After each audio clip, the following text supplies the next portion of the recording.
우리가 봤을 땐 전문가가 한국 감독을 12명은 개구라고 한국 감독을 시키려고 노력하고 있구나. 그러면 우리 지금 감독 시킬 사람 누구야? 명보 형한테도 보냈지. 나는 인정한다니까. 태용 형이나 명보 형이 하면은 나는 콜이야.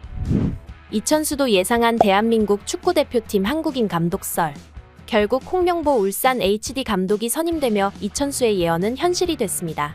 이로써 5개월이나 공석이었던 국가대표팀 사령탑 자리에 주인이 생겼는데요. 외국인 감독 선임을 희망해온 축구팬들은 돌고 돌아 다시 홍 감독이 대표팀 지휘봉을 잡는다는 소식에 실망감을 감추지 못하고 있습니다. 5개월간 공석이었던 대한민국 축구대표팀 사령탑이 정해졌습니다. 축구협회는 7일 대표팀 감독에 홍명보 울산 HD 감독을 내정했다고 밝혔는데요. 홍 감독은 2014년 브라질 월드컵 이후 10년 만에 대표팀 사령탑으로 복귀하게 됐습니다. 대한축구협회는 그동안 외국인 감독의 무게를 두고 100명이 넘는 후보자를 검토해왔다고 했는데요. 결국 국내 지도자에게 중책을 넘겼습니다. 월드컵 2차 예선까지도 황선홍, 김도훈 감독의 임시체제가 이어지며 정식 감독을 찾을 시간이 있었는데 결국 국내 감독이냐는 비판이 이어지고 있습니다. 클린스만 감독 경질 후 시간을 헛발질을 하며 보냈다는 비난이 쏟아지고 있죠. 외국인 감독 선임 가능성이 없던 것은 아닙니다. 최종 후보에는 다비드 바그너 전 노리치 시티 감독과 거스포엣 전 그리스 대표팀 감독 등이 있었는데요. 유럽에서 면접까지 이뤄졌으나 최종 결론은 홍 감독이었습니다. 홍명보 감독은 그간 대표팀 감독을 두고 계속해서 거절 의사를 밝혀왔습니다. 지난 2월 K리그 개막 미디어데이에서는 계속해서 이름이 거론되는 것이 불편하다고 말했고, 지난달까지도 항상 같은 입장이라며 대표팀 감독을 맡을 의사가 없음을 밝혀왔는데요. 지난 5일 이임생 축협 기술총괄이사를 만나 감독직 제안을 받고 고심 끝에 이를 수락한 것으로 알려졌습니다.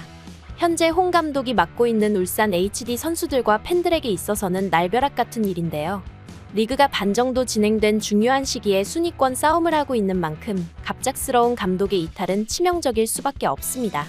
울산 팬들은 홍 감독의 이름이 거론됐을 때부터 축협에 근조화환과 시위트럭을 보내는 등 완강하게 반대 의사를 표현해왔는데요. 시즌 도중에 감독을 빼오는 일인 만큼 자국 리그를 무시하는 것이 아니냐는 비판도 있습니다. 축구 팬들 역시 국내 감독보다는 세계 축구의 흐름을 잘 아는 외국인 감독을 바랐는데요. 외국인 감독을 선임하지 못한 이유는 축협의 재정 상황이 좋지 않다는 이유도 있습니다. 내년 준공 예정인 천안 축구종합센터 공사 비용이 늘어나며 축협은 300억 원가량 은행 대출을 받았죠. 클린스만 전 감독을 경질하며 위약금 규모가 100억 원대까지 불어나며 상황은 악화됐습니다. 이런 재정 상황에 축협의 성에 찰만한 지도자는 몸값이 비쌌고, 몸값을 감당할 만하면 애매한 인물만 남는다는 딜레마가 있었는데요. 애매한 인물을 데려왔다간 클린스만이나 슈틸리케 같은 실패를 반복할 수 있다는 문제가 있죠. 축협의 협상력 문제도 비판받고 있습니다. 축협은 한때 차기 사령탑 후보 1순위였던 제시마치 감독을 캐나다에게 뺏겼는데요. 캐나다 축구협회 1년 예산은 우리나라의 3분의 1 수준으로 비교가 되지 않지만 발빠르게 움직이며 계약을 체결했습니다. 한국이 놓친 마치 감독은 캐나다에서 사상 처음으로 코파 8강 진출을 이끌며 승승장구하고 있죠. 홍명보 감독은 오는 2027년 1월 아시안컵까지 계약 기간을 결정했습니다. 축구협회는 홍 감독의 전술을 보완하기 위해 유럽 출신의 코치 2명을 붙여주겠다 약속했다고 하는데요. 그는 당장 9월에 있을 북중미 월드컵 3차 예선부터 팀을 이끌어야 합니다.